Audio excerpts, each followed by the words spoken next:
Well, you can turn to 1 Corinthians 3 if you'd like. So today's going to be a little different because we had announced this as Mission Sunday. Well, we had to make a call about Friday.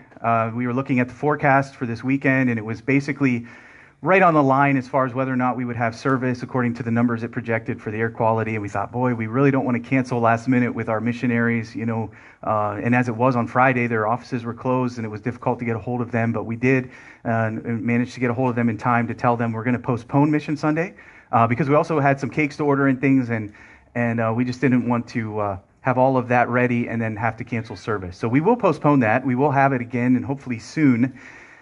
It's posed a little bit of a challenge for me because when I prepared my message, I prepared like a 15-minute message because I had two missionaries who were going to speak. But the good news for you is that a 15-minute message, when I prep it, ends up being about 35. So we should have, a decent length message for you today. But it won't be as long as some. So I know that some of them have gone really long lately. I apologize for that. Some of you have probably heard the story of the man who was dying, and he prayed to God for a special request that when he died, that he would be able to take a suitcase with him.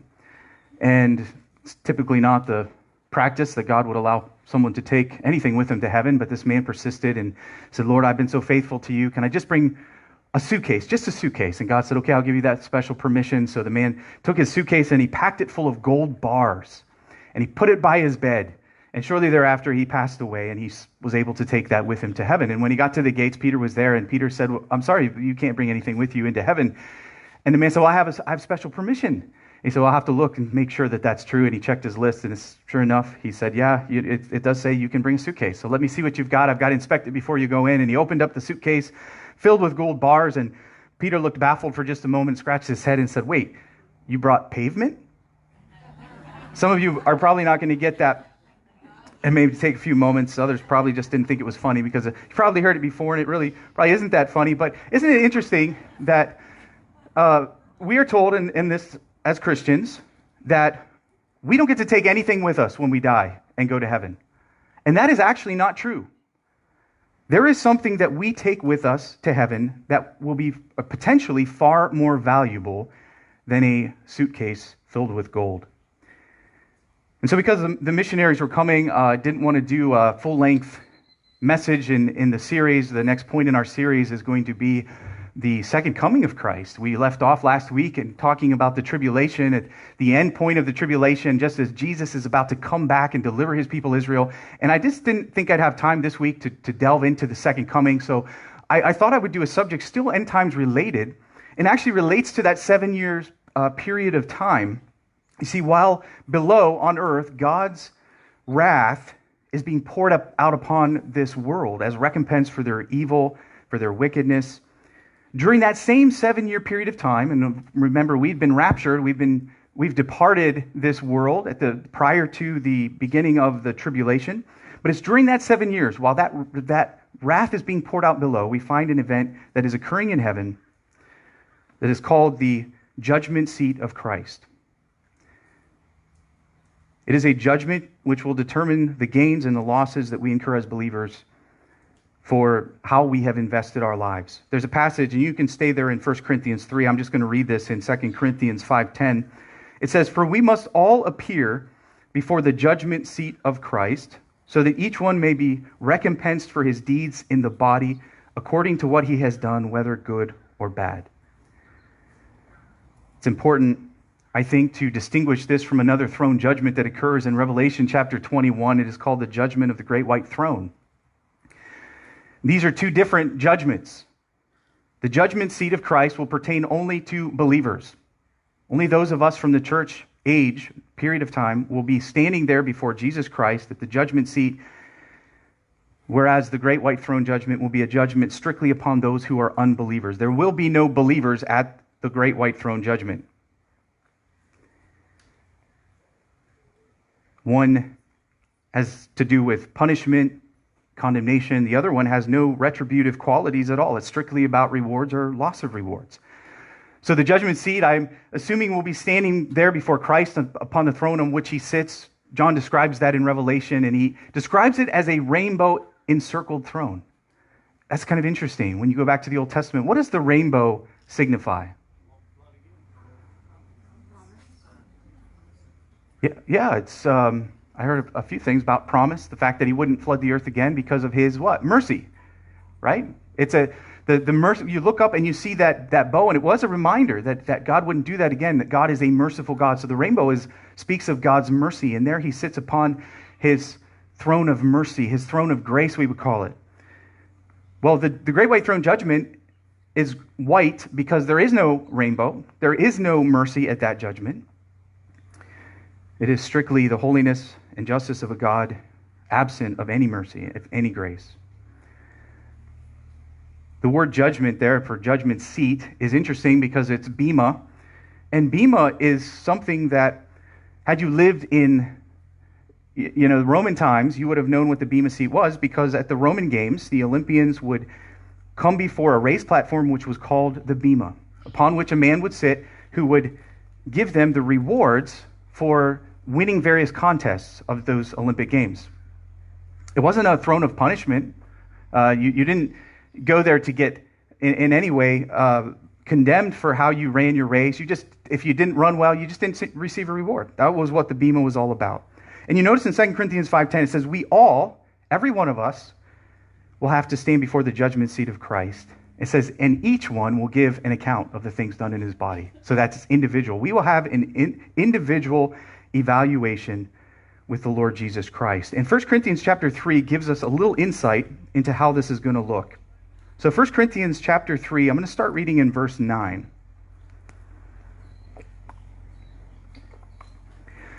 For we are God's fellow workers. You are God's field, God's building. According to the grace of God which was given me, like a wise master builder, I laid the foundation, and another is building on it.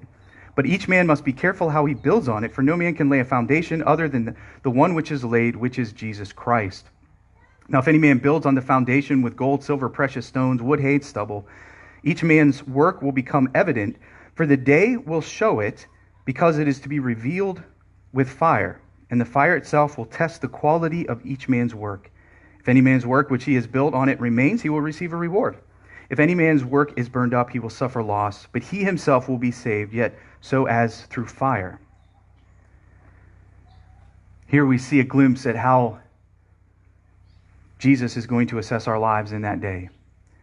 And three things that I would just want to point out briefly this morning is that this time of judgment will be a time of revelation. I just read in 2 Corinthians 5:10, it says we must all appear. And the word appear in the Greek, it means to bring to light. That we individually will stand before Jesus and our lives will be brought to light. He will shed his light upon not only our exterior and outward works, things that we've done in this world, but he is going to look at the very inner workings of the heart. What was our motivation when we did those things? Because we can do things outwardly that don't necessarily mean a whole lot to him if they weren't done with the right motivation. Were they done in the power of the flesh? Were they done in the power of God the Holy Spirit? Jesus has already showed us that he possesses the flawless ability to bring to light not only what it is that man is doing outwardly, but what is the inner workings of the heart? What's behind that activity? And he did so when he spoke of the Pharisees. He said of the Pharisees that they're doing all this activity, but they're doing it to impress people. That's their motivation. They're doing it to be seen of men, and later Jesus would say, so they have their reward. That's why they did it. They don't get any extra rewards for that, because their motivation was to get some credit for what they did. It also says that they drew near to God with their lips, but their hearts were far from him. And so Jesus is qualified to talk about what's in the heart. And that's what's going to be brought to light. 1 Corinthians 3, verses 12 and 13. Let me read this again. Now, if any man builds on the foundation, which gold, silver, precious stones, wood, hay, and stubble, each man's work will become evident, for the day will show it, because it is to be revealed. There's the idea that I'm talking about, that things are going to be revealed at this time, and it's going to be revealed with fire. And the fire itself will test the quality of each man's work. This will be a time of full disclosure. Now, this is fresh on my mind because not long ago I had my pastor evaluation. And whenever you're facing an evaluation, it's a little nerve-wracking, isn't it? When you know you're going to be assessed And the thing about it with human assessment is it isn't perfect, because there's no way to fully know what's in a person's heart. Not any employer of any type is there to see everything that's being done, outwardly even. So they do the best they can with evaluation. And even with self-assessment, that's very difficult. I was asked to take the points I was being assessed on and to rate myself, just to see how it matched up. What is my view of my own ministry and work? And I find that very difficult. I tend to be a little self-deprecating when I look at myself, and so I tend to think maybe less of myself in those various areas of ministry. And this is why Paul said in 1 Corinthians 4:3-4, he says, I don't even judge myself, because even self-evaluation isn't always accurate. He said, the one who examines me is the Lord. He is the only one who is ultimately qualified to fully examine our lives. God has perfect knowledge and a perfect measure. He will take those thoughts, words, and deeds and pass them through these fires of testing, and each work will be determined to be either gold, silver, precious stones, wood, hay, or stubble. In other words, as God is testing our works with fire, he's saying that there's either quality to those works or there isn't. And I want you to notice that word quality. That's very important. It isn't about quantity. It's about quality. And one of the great examples of that was when Jesus was pointing out this widow to his disciples, who was there putting in the offering plate her widow's mites. You've heard of the mites, the 2 little coins worth less than a penny combined. She's putting this in the offering plate. Now, man's evaluation in seeing that is to say what? I mean, she's not hardly given anything. That's worth less than a penny. I think someone calculated it out, and it was worth about 9 minutes of a working man's wage for a day. Something like that. That's it. That's all she's giving the Lord. But what did Jesus see? What did he bring to light about that widow? He said that dear lady is giving more than everyone else. Why? Because it was everything she had.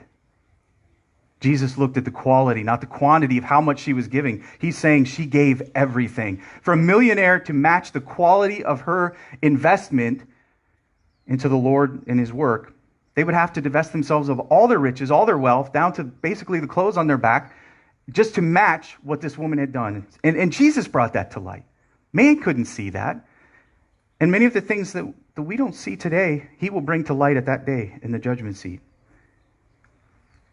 Now, to make very clear, when we talk about works are not what save us. Works are not going to get us to heaven, but our works do follow us to heaven. So at the beginning, when I said there's something you take with you to heaven, in Revelation 14, verse 13, he's talking about the saints there in heaven, and it says their works do follow them. Our works will follow us to heaven, and they very well could have incredible value. And that's the second point. At this time of the judgment seat of Christ, it will be a time of reward. Look at verses 13 and 14. So the work is being tested to see whether it's quality or isn't.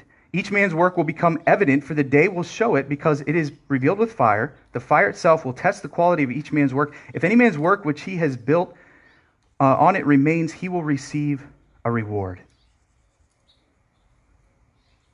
You know, one of the most frustrating things in life,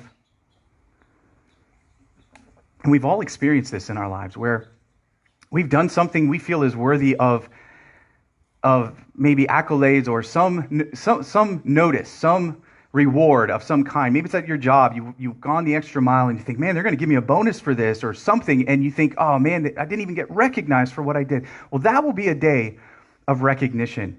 I was thinking back to running cross country. I know I've shared a few of those stories with you before. I'm not remembering if I've shared this one. But as a freshman, I was varsity on our team in cross country. And we were at a Samaric meet, which it's been 20-something years, so I'm having a hard time remembering. But it was like the race before like the districts and the regionals. It was a big race. All the schools from all over were there. And there was a massive amount of kids running in this race. And it was a blustery cold day. The ground was partially frozen, partially muddy. Just a really bad day. I think it was even snowing just a little bit. And the starting gun goes off and everyone's jockeying for position, and we're, that straightaway sprint you do at the beginning of the race. And there was this massive mud hole. and everybody was going around it. And I said, I'll just jump right over that thing. And I jumped it, and I cleared most of it, but on the other side, my foot went down and deep into the mud, and when I pulled my foot out, my heel came out of my shoe. Which doesn't sound like a big deal, but the thing was is we would tie our laces really, really tight, and we'd wrap our shoes with tape so that our laces weren't flopping around. And in order to get that shoe back on my foot, I knew I'd have to stop, take the tape off, unlace it just to get my foot in. And that could be minutes, in which there's no point. So I saw my teammate standing on the side. His name was Tad, and he was JV at the time, so he wasn't in the race. And I called out to him. I said, Tad. And I kicked my shoe. And I kicked it across to him, and he caught it. And I kept running that race. And, for a brief time, I thought, there's no way I can finish this race. I mean, it hurt to run. We were running on blacktop at times. Other times we were running through the frozen, muddy regions. And the people were noticing my lack of a shoe. And people were saying, hey, look at that guy. He doesn't have a shoe, and they were cheering and things. And it bolstered my confidence that I can do this. And I started running like I've never run before. And I was running through the ranks. I could see the front runners up ahead. And I was thinking, man, I can do this. I can get a trophy in this race. We got to the straightaway, which was just a field of mud, and I had tube socks on, by the way, back then, so I had about 8 inches of sock hanging off the front of my foot, just kind of flopping around in the mud. And I was giving it everything I had, and there was a guy right to the right of me. He was in my blind spot. I didn't even know he was there, and they had this finish line funneled in to a single line, because they knew a lot of kids would run through. They'd have to single them down into a singular line to get their placings. And just before I got to the finish line, he threw his elbow and bumped his way right in front of me. Top 10 got trophies. Guess which place I was? I was 11th. I was so upset. No recognition, no trophy. I had just run a race with overcoming an obstacle that nobody else had to overcome. And there was no recognition. But here's the good thing. When you run the Christian race and you run well, that's not going to happen to you in heaven. There is a trophy. There is a reward. And one of the most exciting things to me around that time of my life, as God had gotten a hold of me just around that time, 1 Corinthians 3 became one of the most important passages to me as a young person. I was doing a memorization program. I was learning like 12 verses a week. And at the end of every 4 weeks, I got a book. And I was really into books at that time. And so I was so excited. The first book that I picked out was called Gold, Silver, Precious Stones by a guy named Wojciech, and it was all on 1 Corinthians chapter 3. And I was fascinated as a youth to think, I can actually invest into heaven. I can set up, I can send treasure ahead to heaven. And I know for many people that sounds like a secondary motivation to do anything for God, right? We're supposed to do it for God's glory, for his honor, not for what we get out of it. But isn't it interesting that the Apostle Paul, at the end of his life, 2 Timothy 4, verses 7 and 8, he's talking to his spiritual son, Timothy, and he said to Timothy, I'm at the end, and he says, I fought a good fight. I've finished the course. I've kept the faith. Henceforth there is laid up for me a crown of righteousness, which the Lord, the righteous judge, will give me at that day, and not to me only, but to all of those who love his appearing.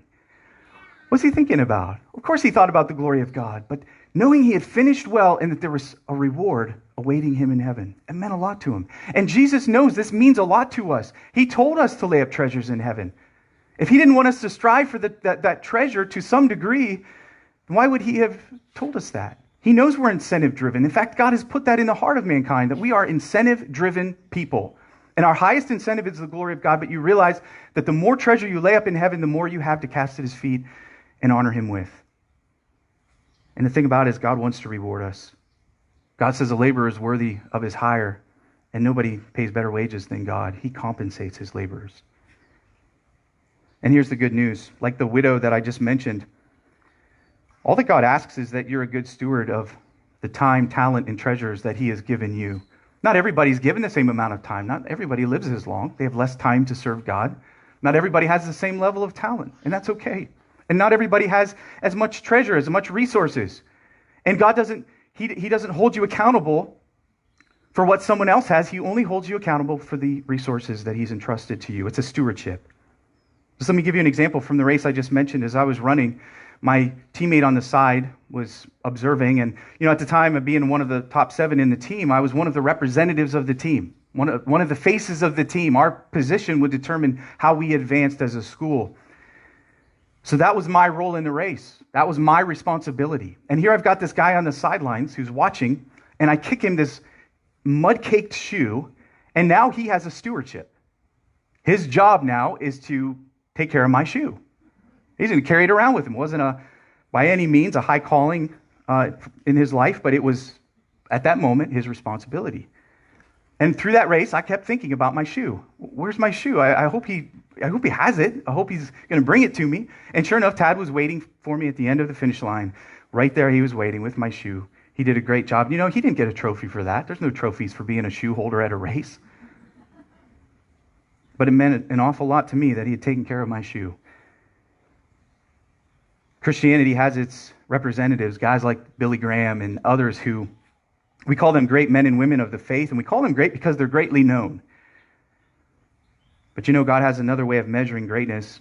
Jesus said that those who are the least will be considered the greatest in the kingdom. Those who are the greatest servants will have the greatest position in heaven.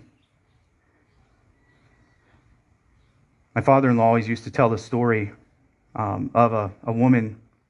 Well, actually, I knew her. Her name was Tate Thomas. She was an old lady in a nursing home, dear saint. And my father-in-law ministered to her, and she just loved the Lord, and just a lady full of the Spirit of God. And she spent her whole days, just listening to his sermons over and over and over, and praying for hours and hours. She prayed for him like probably nobody I've ever heard of before, just hours upon hours every day just for him, for his ministry. You know, he'd get up and he'd preach a message, and this message would be great. He'd get all kinds of accolades for, great job, great sermon, pastor. She didn't get any credit. But how much you want to bet that half of the effectiveness that he's had as a pastor is due to the prayers of a dear saint who held him up to God? She didn't get credit in this life. But my father-in-law always used to say, someday we'll get to the judgment seat of Christ, and she'll be way up the line in front of us, waving back to the rest of us. God assesses greatness different. She used the resources that she had. What are the rewards that we get? Well, the Bible talks about crowns. It talks about 7 different crowns, actually. Martyr's crown, crown of righteousness, soul winner's crown, and others as well.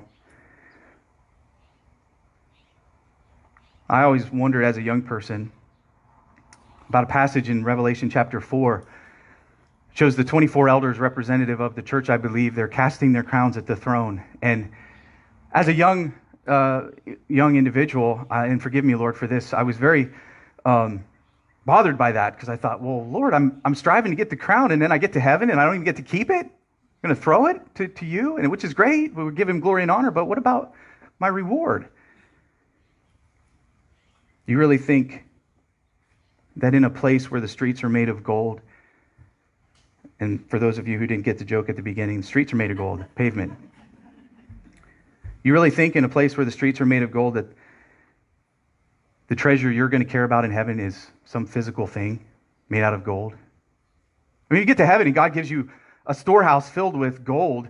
What good is it in heaven? I mean, in heaven, everything's free. You don't use it to buy anything. So it isn't about the physical stuff. That's not, I don't believe the emphasis on the reward that we're getting. You know, when God gives you a crown, what comes with a crown? Honor. And you keep that honor. Whether or not you ever get that crown back, I don't know, but you keep the honor. What else do you get with the crown? You get authority. One of the rewards, and probably if I had to characterize the greatest rewards that we get as Christians, it will be the authority that he will bestow upon us. Because everyone thinks, you know, when we get to heaven, we're all going to be equals. We are equal in Christ. That's very true. Equal in our sharing of his righteousness. But people will experience heaven differently. As Warren Wiersbe once said, every cup will be full in heaven, but some cups will be larger than others. Jesus himself told us that there are those who are the faithful stewards. Remember, to the faithful stewards, they had a return on their investment.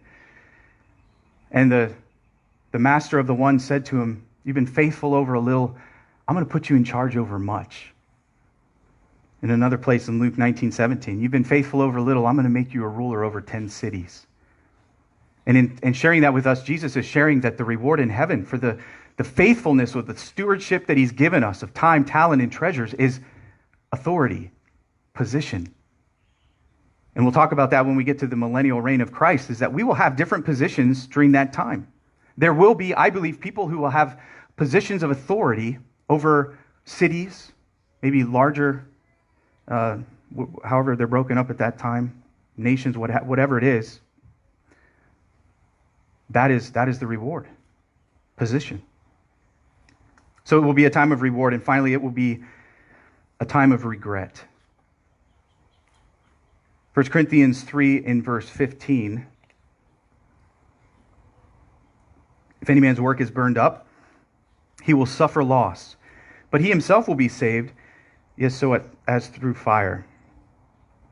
You may feel that an emotion like regret is inconsistent with heavenly emotions, but we are told that there will be those who are ashamed at Christ's coming, that they will be raptured up into the air and feel shame on that day. There will be others who are elated to be in the presence of Christ, but there are those who frankly aren't living for him. And maybe in that moment they were caught in some sin in their lives. And you imagine being in the midst of some sin in your life and Jesus calls you up at that moment. The shame. It says it's going to happen. There's going to be people ashamed. And it's very possible that shame could be felt at this judgment. Erwin Lutzer pointed out that God will wipe away every tear, but there may be a reason why there are tears there in heaven in the first place, and it may be due to this judgment. People who mourn their loss.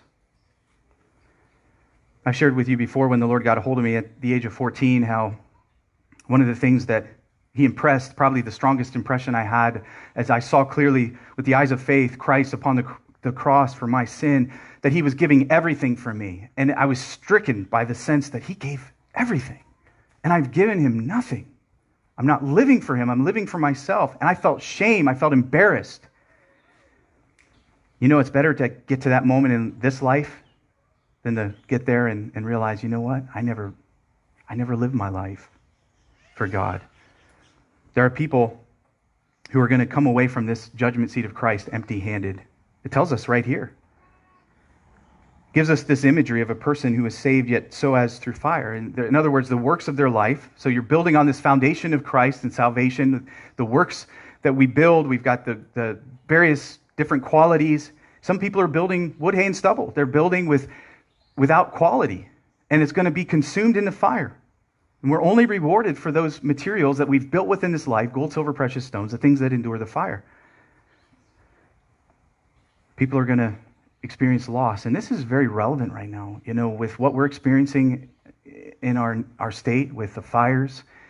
I saw a news video the other day of a lady in one of the fires. I'm not sure which one it was, and she's standing by this burnt heap of ruin that was her house, and she's weeping and saying that this was everything. This was my home, all my stuff, my cherished possessions, everything. And she was weeping.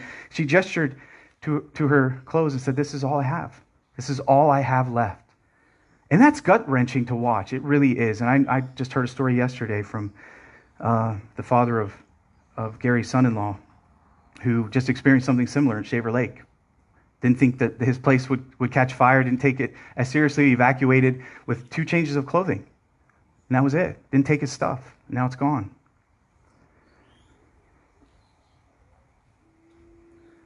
You understand that that's the picture we have here in 1 Corinthians in chapter 3, verse 15. There are those who are going to experience a great loss because all of their time, talent, and treasures were invested in self and not God. And they're going to stand before Jesus Christ and watch their life on earth. Everything that they've built, it's going to burn up. They will escape the fire. So they'll be saved. They don't lose their salvation. That's not what's being determined at the judgment seat, whether you're saved or not. What's being determined is reward, and they have nothing to show for their life. It's like a person just getting out of that home right before the fire consumes it. That's the picture we have. Now you might say, well, that person should just be glad that they're in heaven because, hey, it's going to be glorious no matter what, right? And true. I believe it will. And I don't believe people will go through eternity with regret. I believe it'll all get settled at that day. He'll wipe away those tears. But in that day, to lose the life that you've been given, all that God has invested in you, and realize you didn't invest it for God. You've lost it all. It's not just the fact that you're going to lose treasure in heaven, whatever stuff is maybe involved in that. Not just that you're going to lose position. You're going to lose the privilege of hearing the 7 most important and dear words that you will ever hear in your life. Words that will make a life of sacrifice and service worth it. And those are the words, well done, good and faithful servant.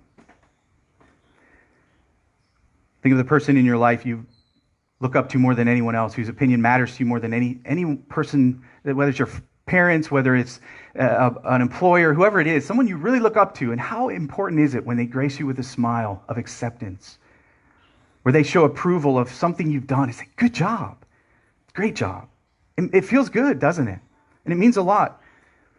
Well, on that day, Jesus isn't just giving his opinion. It's an objective, absolute, sovereign vantage point that he has. Of course, it's mingled with an understanding of the limitations that you have, the obstacles that you've faced, and even the failures that you've been guilty of. But even still, he's the only one qualified to say whether or not you've done well. And believe me, on that day, his opinion is all that's going to matter. It's all that's going to matter to you. Can you imagine the God who made you, purposed your life, saying, you did good. Well done. It's going to mean everything. Now imagine being there and having squandered a life that had so much potential, never hearing those words because you never sacrificed anything for him, in spite of all that he sacrificed for you. And in that day, you will have a clear picture of how much he truly loves you, how much he sacrificed, and that will make it all the harder knowing you did nothing for him. Well, in closing, do you realize that the vapor that is this life, it is the only opportunity for you to put up treasure in heaven? The reward that you get in heaven will be solely based on what you've done in this life. Why is that? Because this is the only part of your existence where service to God will be difficult, where it will be sacrificial. See, once we get to heaven, there is no more vacillation of our will. There's nothing in our nature at that point to resist or impede our service. Sacrifice indicates there's a cost. There's no longer any cost in heaven from the standpoint that, now we're called upon to sacrifice time. Well, we won't have to buy up the time in heaven because the time will be no more. There will be no restriction on your talents, so it won't be a matter of you having personal limitations. Those limitations will not exist. And as far as resources, you'll have all the resources you need around you to do whatever it is that God asks. So this is it.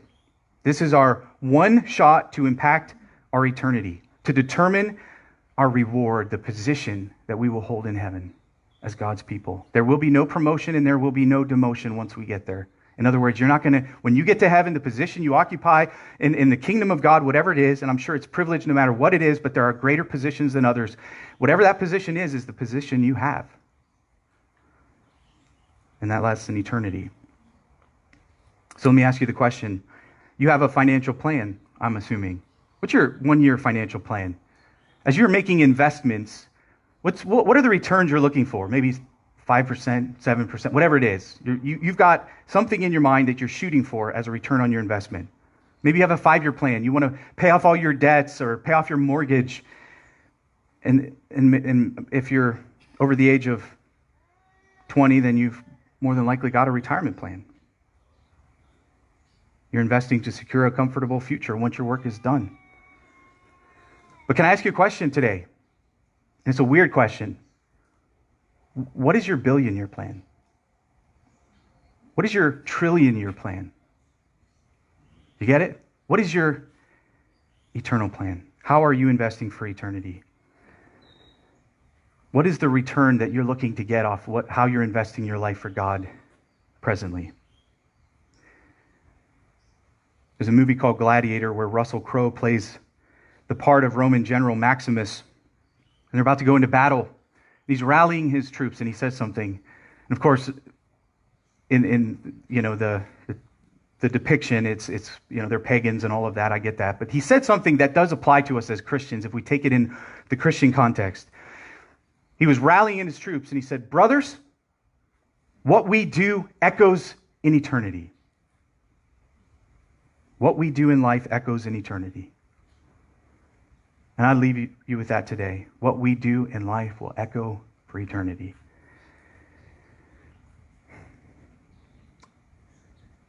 We're going to transition into our communion time, and by way of transition, let me remind you as we observe the Lord's table and we're talking about the body and blood of our Lord. Jesus purchased you with his blood. He made an investment into you. He made an investment into your salvation. He made an investment into your relationship with him. He purchased you a home in heaven. Jesus wants a return on his investment. And the return he's looking for is for you not for you to pay him back for what he's given you. It was free. It was a gift. You can't pay him back for it. He's interested in you becoming the person that he created you to be. That's what he's invested in you, the opportunity for you to become the very person that he's designed you to be.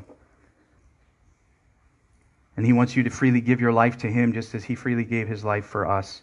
And by giving him yourself, you know what you're giving him? You're giving him the prize that he desires. You are the trophy when it comes to what Christ desires. You're the trophy of his grace. That's the return he's looking for in his investment. So as we look to the communion table today, just remember the great price that he paid and how much he invested in your life. He gave us everything. 1 Corinthians chapter 11, you're welcome to turn there with me.